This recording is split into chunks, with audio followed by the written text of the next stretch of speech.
Hello, ladies and gentlemen. Welcome back to another episode. This is your host, Davey Kim. Hi, Jason. Thank you so much for joining us today. Yeah. Uh, let's get it started by introducing yourself, your background, and journey to founding the Utu. Sure. Thanks, David. Really pleasure to be here. Hi, I'm Jason Eisen. I'm the founder and CEO of Utu. Just a couple words about myself. I grew up in the US between Boston and Nashville, spent 10 years in Washington, DC, first for university, and then working in some international development consulting firms focused on development projects all over the world. And actually, through that work, started coming to East Africa back in 2010. Wow, Around it's the almost time, 10 years. Yeah, it's 10 years since I first started coming here, first to South Sudan when it was becoming a country, getting its independence, working on those issues, and then on some governance and natural resources management in Kenya and Uganda.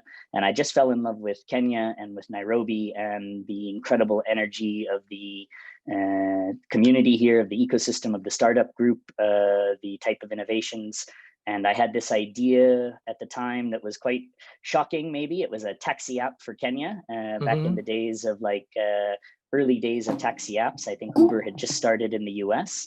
And we had all these crazy problems with tech or with transport in Nairobi. And there was this early startup market, but nobody was doing anything with tech for transport. And I just couldn't stop thinking about this idea of a taxi app for Kenya. And 2 months later, I left my consulting job, quit, and moved to Nairobi to found Maramoja, which at the time was the first taxi app on the continent, anywhere in Africa. And it was out of that that grew this idea for Utu, which is what I do now, building Utu Technologies, which is a trust infrastructure company. Interesting to hear how you fell in love with Kenya and Africa, right? Absolutely. Yeah. It's a common story, I think, by the way. Guys come out here for like an internship or some experience, and before you know it, they've moved here, started a company, joined a company. It's a pretty dynamic place to be. Yeah, I already interviewed the 56 founder, probably around 10, more than 10 are the non-African. They fell in love with Africa and then settled down there. So I want to have that chance to fall in love with Africa someday in the future. Well, as we say in Kenya, karibu sana. You're very welcome. We'll host you well. Yeah, thank you very much. So last time you told me about the business model of you too, but I remember a little bit on high level. I forgot that. But why don't you tell us what problem you are solving now with the Utu? Sure. So Utu is building trust infrastructure of the internet. We're solving this problem of trying to make the internet a safer, more trustworthy place to gather, work, share, trade, do business, buy, sell, do what you do.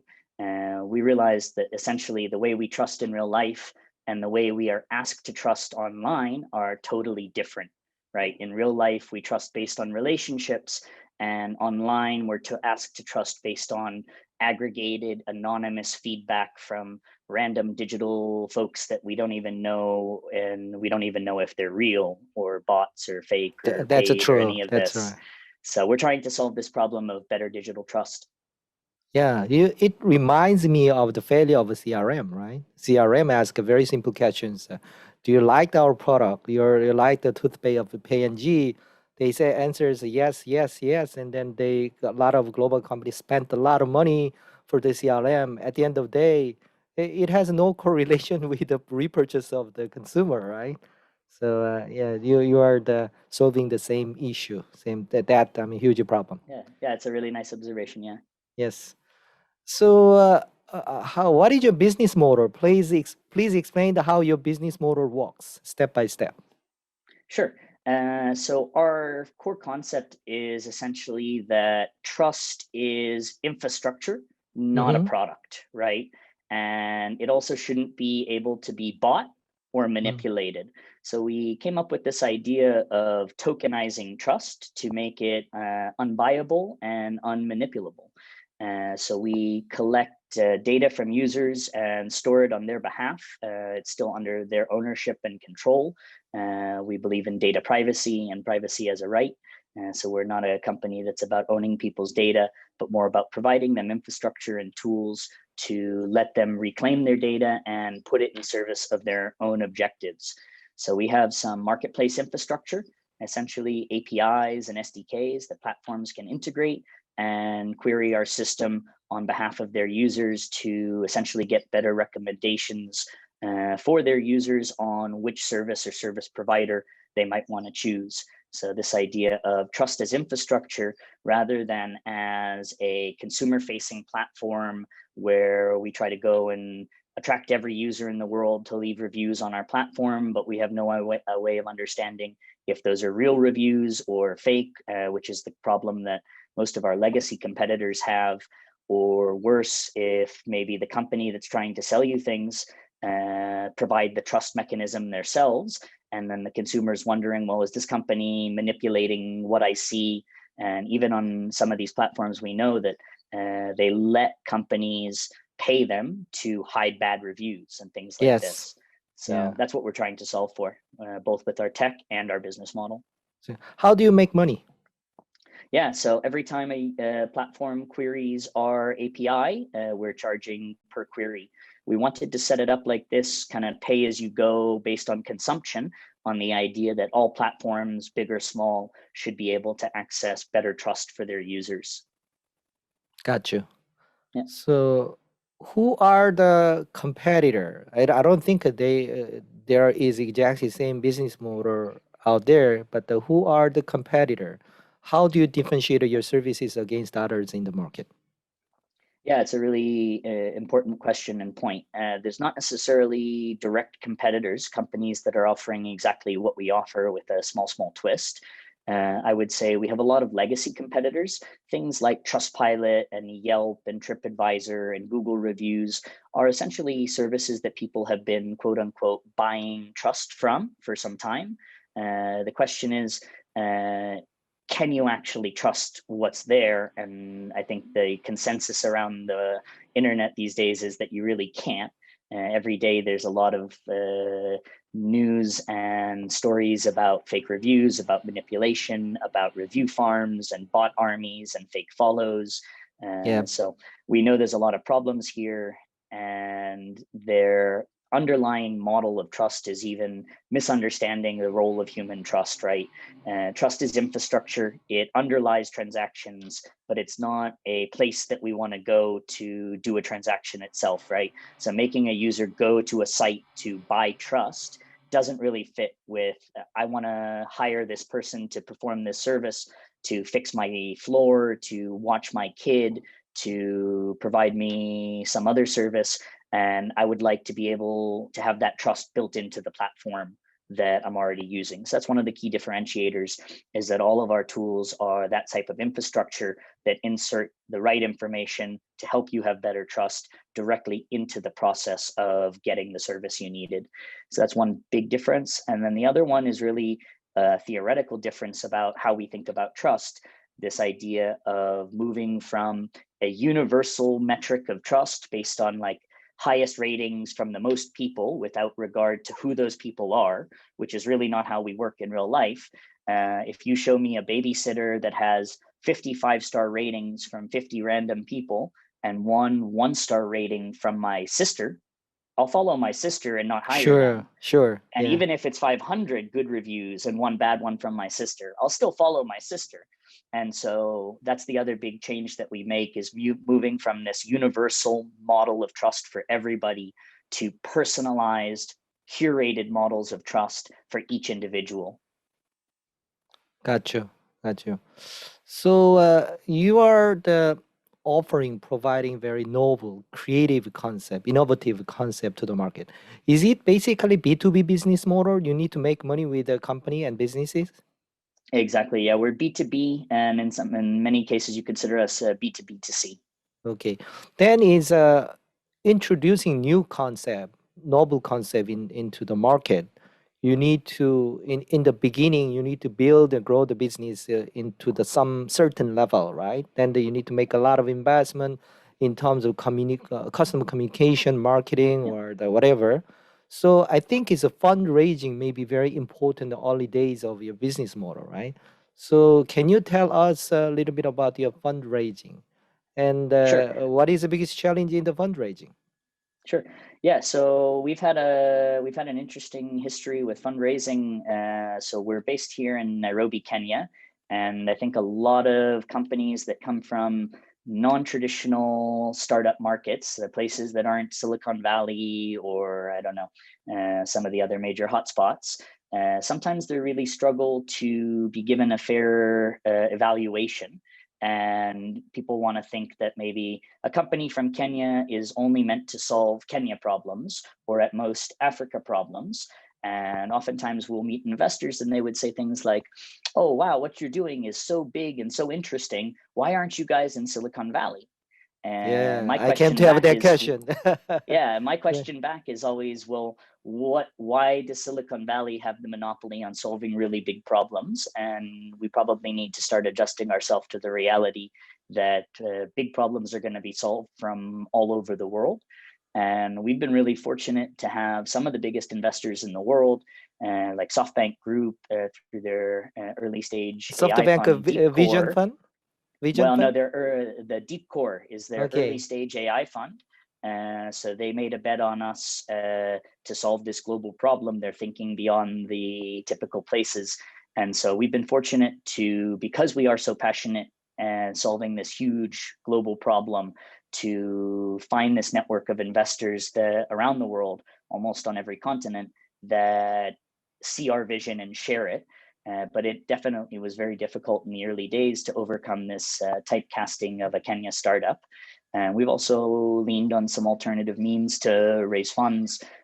Part of our model is this token model. So we actually did a token sale last year, and that was nice, able to bring in some additional funds and also grow our global presence and visibility and identify people all over the world that think like us and share our vision. So we've been creative and strategic about our fundraising over the years. Yeah. My impression is that you already got a very smooth takeoff, right? I mean, Well, maybe very, things can look smooth from the outside, but from inside, all I you mean, see is the bumps along it's the way. successfully validated by the SoftBank. That's something like a medal for you, right? It was certainly a big honor for us, especially to be the first investment they made on the continent. Mm-hmm. And yeah, just I think it reflects the scale of our ambition that we got them excited. Not just them too, other big global investors, Artesian from Australia, Xeroth from Hong Kong, Eternity Ventures, MetaChange Capital, Keppel Africa Ventures. We've really put together this interesting group of global believers in digital trust, and that's been pretty deliberate. Yeah. Yeah. And also the regarding the question, popular question we received from the lot of investor in the bigger economy like US, I think maybe another answer, good answer is if you prove your business model in Africa, it is much easier to execute the same business model in the US, right? I think there are contextual differences between every market that have to be reflected or catered to. As much as a lot of people have made the mistake of taking a business model from the US and saying it's going to work in Kenya or it's going to work in this other market, and they fail to recognize all of the operational realities, demographic realities that are different. Yep. I think the same is true going the other way. I think the advantage that we have coming the other way, building a business in Kenya or in a developing market and then going to a developed market, is that it's like you've been training with weights on your feet, right? You're been able to be successful in an environment that maybe offers less support, with more logistical challenges, more human challenges.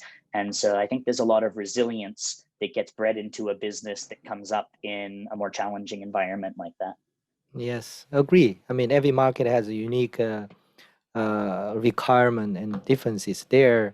But what I'm saying is, in frontier market, you have a more complicated issue and more challenges in terms of infrastructure. So, in that sense, Absolutely. you may have a little easier environment in the developed world when you launch the similar business model. Even though you, Sure. as you mentioned, you need to localize, customize it for the unique needs of the consumer there, right? Absolutely. Yeah. And it's interesting that you mentioned this because coming back to the earlier conversation, we've been asked before, why don't we move to Silicon Valley? Mm. And the answer I'll usually give is that we would not exist in the way we exist, or even close to it, if we had been founded anywhere but Kenya, I think. The genesis of Utu was a response to a really specific problem that we observed in Kenya when founding this taxi app, that people didn't just want a taxi, they wanted a taxi that they could trust, and that a driver was a person, not a commodity. And we started to realize that that applied to so many other things around the world, other services, other sectors, and other countries.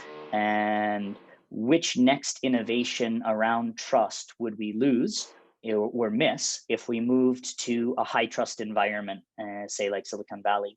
And so I think we're a response to the ecosystem that we were born in. Yep, got you. So after Africa or within Africa, you started a business in the Kenya. So please tell us about your potential market and then also to describe the target clients. Sure. So we're a digital service, so our market is global in that sense. There's not really major geographic restrictions on Mm. where people need better trust. And I usually like to think about trust as a corollary to risk. So the more risk I feel, the more trust I want, right? Yes. And the things that people tend to feel the most risk about, their home, their health, their family, their business, or their assets, any transaction, any digital transaction that's exposing one of these things to risk is a transaction that Utu can be super valuable in bringing better trust. And better trust might sound abstract, but it translates into better metrics for the platform, right? Better conversion rates, better satisfaction rates, higher retention, higher lifetime value. And so trust really stands as a key barrier to driving all of these metrics. And pretty much any two-sided marketplace, two-sided platform, sharing economy, you name it, all of these types of businesses have a huge benefit to gain from bringing that sort of better trust to their users. So that's our core market, really. Understood. Yeah. What is the biggest challenge scaling your business or taking it to the next level? Like people talk about the skilled talents and funding or sales and marketing. Know-how and anything you feel that you are lacking now.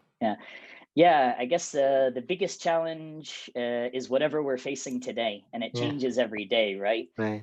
There's the saying that nothing's more important to anyone than whatever they're thinking about exactly now.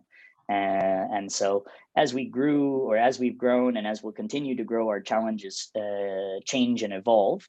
I think the phase we're at right now, it's really about transitioning into a mature company and stabilizing processes and systems and all of this, getting our product out there as much as we can, and just preaching the Utu gospel, getting as many clients in as many countries, in as many use cases, implementing and spinning our technology, and building the structures to be able to support that growth.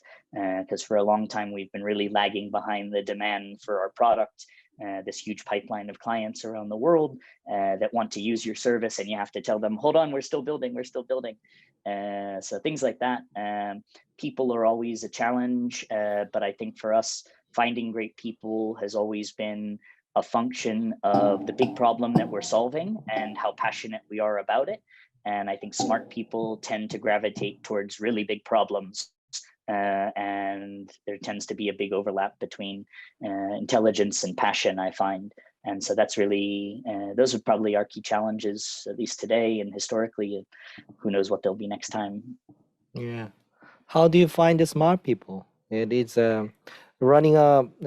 since you are not running a large corporate global company, and then you need to find people, employer, the co-founder who can solve the whatever problem you faced every day on the ground, right? Yeah. But it's you cannot predict the problem, so very different way to working together, running the business as compared to the large corporation or global company. So how do you find the smart people? Yeah, again, it really comes back to this focus on our purpose and our passion. And what we've understood is that there's a global community of brilliant folks that care about digital trust. This is how we met David Holtzman, our board member. This is how we ended up meeting all of our R&D partners from the Turing Institute, from the UK Research and Innovation Trusted Autonomous Systems Hub, from the University of Southampton, preeminent global leaders in trust research. And we're working hand in hand with these folks from our tiny little corner of Nairobi. And it really just has to do with this unity that's formed around our belief in better digital trust. And so just staying true to that mission, you find a community of like-minded people. And if you're adding substance to that conversation and moving the world forward, I think it's inevitable that you find those type of smart people to want to walk that journey with you. Got it. So what do you have on top of your mind for next step this year, next year, and then your long-term vision for the Utu? Yeah, I guess it's really implementation, execution. We know that the future is decentralized and that a first principles solution to digital trust like Utu can unlock an enormous amount of economic value, digital freedom, human potential. And so we get to wake up every day and work on that, hoping to do justice to that concept. So we launched our initial product a couple months ago. And so it basically means that every day we're just grinding to get new clients, integrating it, understanding the bottlenecks on integration, and trying to get it spinning in more places, providing better trust to more people. Yeah, end game for End game is to be the trust infrastructure of the entire internet, okay. to provide that sort of service as an honest broker of digital trust to every person who's doing a transaction online. Okay, got it. Yeah, So small vision, right? yeah, it's a very probably practical vision. More is a value. You are thinking of the long-term value positioning, right? Yeah, propositioning. Yeah, there might be a better way instead of a financial vision, or I mean, it's like you can have focus on the value you can deliver to the customer. That might be more important, and then you can maintain the consistency, right? Yeah, 100%, right? Yes. Focus on value creation and financials will follow. Yes. Yeah. Agree. So my last question is my favorite questions. Who is the nicest person you have ever met in your life, and why? Except for your family member. Because Sure. people always talk about wife and then mother. Well, okay, since I'm not allowed to talk about family, the nicest person I've ever met, gosh. I have to say my yoga teacher, actually. I'm going to say my yoga teacher. His name is Peace. And, he has love and compassion for all people. He spent years as a monk, and he spends most of his time now teaching yoga to children in Nairobi's informal settlements. And he just has a huge heart and kindness for all people, and he inspires me a lot to be kinder, to be better. So yeah, I'll go with my yoga teacher Peace. Yeah. So you met him in the Kenya, Nairobi. Yep, Okay. exactly. Interesting. Okay. Thank you so much for taking time introducing the ambitious professional entrepreneur journey with Thanks Utu. so much, David. This is really fun. Yes. Cheers. Mm.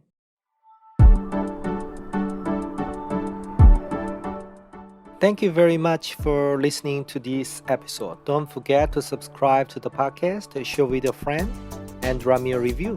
Goodbye.